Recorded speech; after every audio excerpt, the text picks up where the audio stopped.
Bonjour et bienvenue dans ce programme. C'est votre sœur Solange Magadieu. Je vous accueille encore dans ce programme dans lequel nous parlons des personnages de la Bible. Je suis très heureuse de vous retrouver encore nombreux à me suivre dans ces cadres. Alors, depuis la nuit du temps et aujourd'hui même, nous connaissons des personnes qui ont influencé leur temps. Ils ont influencé leur génération parce qu'ils ont suivi quelques principes. Ils ont adopté quelques comportements. Ils avaient quelques caractères qui ont influencé leur génération. Et ces principes, ce sont des principes divins, des principes bibliques qui ont défié le temps et l'espace. C'est comme ça, c'est pourquoi aujourd'hui, dans ce programme, nous allons parler, nous allons nous servir de quelques caractères de Anne, mère de Samuel, prophète Samuel, pour apprendre quelques caractères d'elle. Et ces caractères vont nous aider. Les premiers caractères, c'est de ne jamais régler son problème seul. Si nous lisons dans 1 Samuel chapitre 1, verset 9, nous allons remarquer que cette femme cette femme Anne que tous connaissons, cette femme qui était stérile pendant plusieurs années, elle a connu des moments d'humiliation pendant plusieurs années. Elle avait toujours le temps, elle avait toujours l'habitude d'aller au temple pour chercher la solution auprès de Jésus. Alors, ne jamais régler son problème seul signifie quoi? C'est de ne jamais se référer à soi-même. C'est de ne jamais se référer à ses pensées, ne jamais se référer à ses conséquences, de ne jamais se référer à sa coutume, jamais se référer à ce que nous connaissons, mais de se référer à tout ce que la parole de Dieu nous dit, se référer à la pensée de Dieu, se référer à la volonté de Dieu, se référer à la volonté de Dieu. Et aujourd'hui, je sais que nous allons être édifiés avec l'exemple de cette femme qui nous a aidés. Cette femme Anne qui a connu beaucoup d'humiliation, mais qui n'a pas compté à ses parents, elle n'a pas compté à ses capacités, elle a compté sur Dieu et elle a trouvé gain de cause. La Bible nous dit qu'elle pria l'amertume dans l'âme, elle pria l'Éternel et versa plusieurs, elle versa des pleurs. Excusez-moi.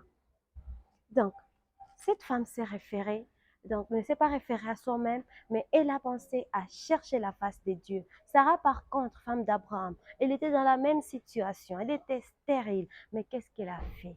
Qu'est-ce que cette femme a fait? Elle s'est référée à soi-même. Elle a pris une décision qui a apporté des complications dans sa famille, donc des décisions jusqu'à à convaincre son mari, à connaître sa servante.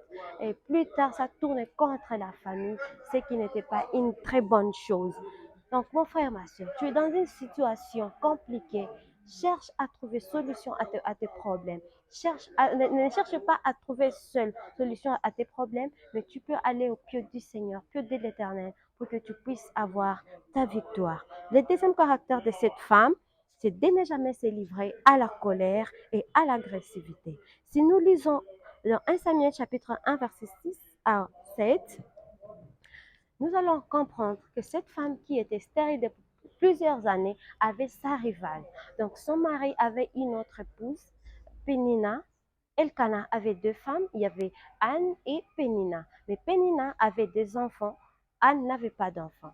Alors cette rivale, toutes les fois et plusieurs années, elle se mettait à lui prodiguer des mortifications pour provoquer la colère de cette femme. Mais nulle part nous avons lu dans cette Bible, dans notre Bible, que nulle part dans la Bible, on nous dit que Anne a répondu ou a réagi à ces provocations. C'était une femme qui savait bien se contenir sa colère, donc qui ne se mettait pas en colère seulement comme ça, mais elle savait se contenir.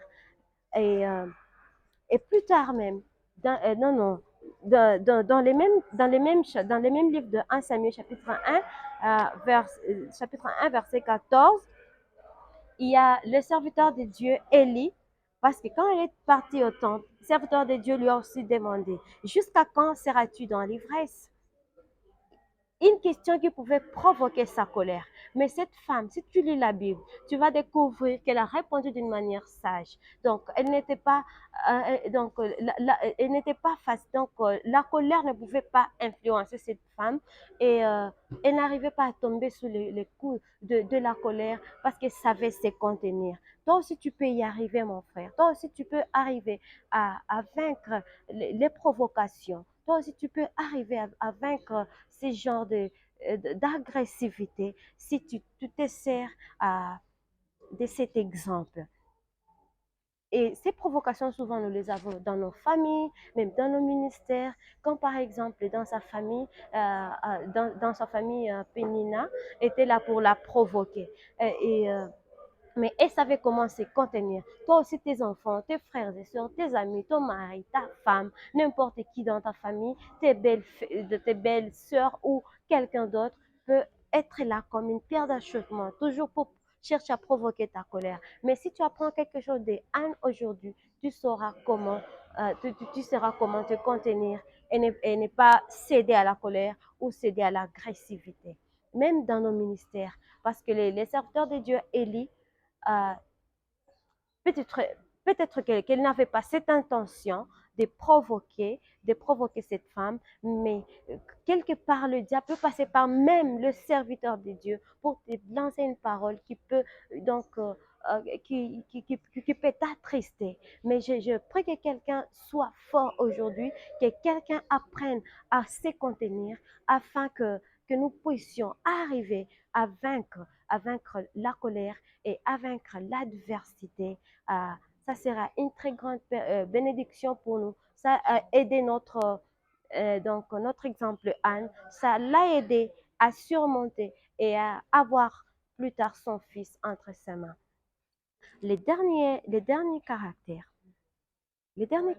c'est toujours honorer ses promesses.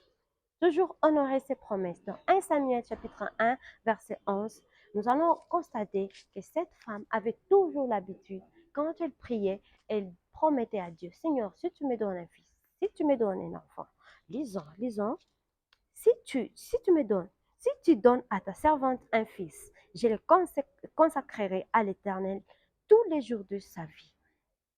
Donc, elle avait toujours cette habitude de donner, de faire des promesses à Dieu, que si tu me donnes, de me donner un enfant, je pourrai le consacrer à l'Éternel. Si nous lisons aussi chapitre 1 Samuel chapitre 1, versets 26 à 28, nous allons constater comment cette femme a été fidèle. Elle a été fidèle à sa parole, elle a honoré sa parole, et lorsqu'elle a eu son bébé, lorsqu'elle a eu son enfant, elle a offert à l'Éternel. Elle n'a pas tenu compte des elle n'a pas tenu compte de cette situation. Peut-être que les gens pourraient encore commencer à se moquer d'elle. Tu n'as pas d'enfant, tu n'as pas d'enfant, mais elle a honoré sa promesse. Vous savez, pour réaliser une promesse, ce n'est pas toujours facile. Ce n'est pas toujours facile, mais c'est la volonté de Dieu. La volonté de Dieu, c'est que nous puissions réaliser la promesse que nous faisons à Dieu et aux hommes, parce que ça va de soi. Lorsqu'on est fidèle à Dieu, on sera aussi automatiquement fidèle aux hommes, parce que la Bible nous dit, tu ne peux pas aimer Dieu et haïr ton frère. Ça, c'est vice versa.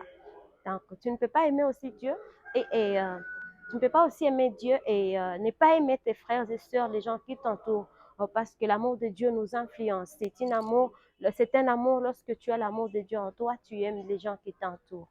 Donc, si tu as fait des promesses à quelqu'un, tu as fait une promesse à ton mari, à ta femme, à ton frère, à ta soeur, à quelqu'un, il est temps d'être fidèle à ta promesse. Il est temps d'être fidèle, de réaliser, de respecter ta parole, honore ta parole, sois fidèle comme notre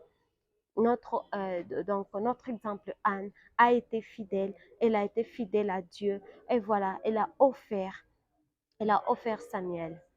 Je sais que ces caractères de Anne, ce sont des caractères qui nous ont édifiés. Et si nous les appliquons, nous allons aussi vivre le succès, comme elle a aussi vécu le succès.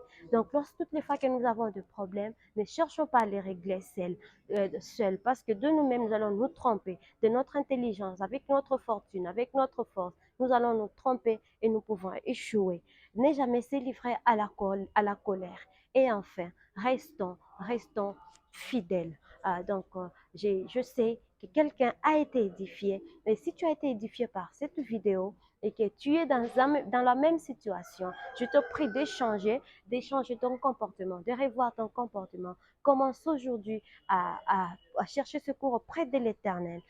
Commence aujourd'hui à banaliser certaines choses. N'approche pas la colère, n'accepte pas l'adversité, n'importe comment. Et autre chose, soyez fidèles envers Dieu et envers les autres. Ça sera une très grande bénédiction pour nous.